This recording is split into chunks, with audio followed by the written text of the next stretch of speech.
ვამზადებ ჩირბულს. ამ კერძით დაიწყო ჩემი 17 წლიანი თავგადასავალი კულინარიაში. გავაცალოთ კანი წითელ პომიდორს. დავჭრათ ბულგარული ციცაკა. ჩერი პომიდორი გავჭრათ შუაზე. კანგასილი პომიდორი დავჭრათ კუბებად. ცხარე ციცაკა, თუ გიყვართ. ცხელ ტაფაში ზეთი, კარაქი. ჩავხაროთ ჩერი, ბულგარული, კუბებად დაჭრილი პომიდორი. მარილი, შუშოთ ცოტა ხანი.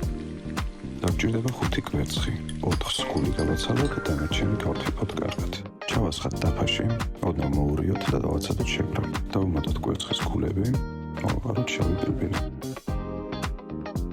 რეჰანის, ტარხონის და ქინძის ფოთლები.